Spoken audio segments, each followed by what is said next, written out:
Hello বন্ধুরা, আমার চ্যানেলে সবাইকে স্বাগত। আজকে আমি রান্না করব ঝিঙে দিয়ে আলু দিয়ে কাতলা মাছ দিয়ে পাতলা ঝোল। চলো শুরু করা যাক রান্নাটা। আগে থেকে ধুয়ে রাখা মাছে 1 চামচ লবণ দিয়ে দিলাম, পরিমাণ মতন হলুদ দিয়ে নিলাম, একটু কাঁচা তেল দিয়ে নিলাম। এবার ভালো করে মেখে নেব। মাখা হয়ে গেছে, 10 মিনিট রেখে দেবো। এবার গ্যাসটা ধরিয়ে কড়াইটা বসিয়ে দিলাম। কড়াইটা গরম হয়ে গেছে, তেল দিয়ে দেবো।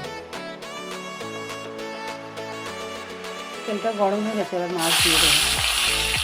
এবার উল্টে দেবো। মাছটা ভাজা হয়ে গেছে, এবার নামিয়ে নেবো।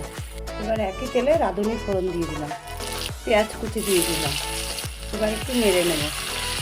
আগে থেকে কেটে রাখা আলুটা দিয়ে দিলাম, 1/2 চামচ লবণ দিয়ে দিলাম। আলুটাকে 5 মিনিট মতন ভেজে নেব। আলুটা ভাজা হয়ে গেছে, আগে থেকে কেটে রাখা ঝিঙেটা দিয়ে দিলাম। এবার জিরে আর ধনে বাটাটা দিয়ে দিলাম,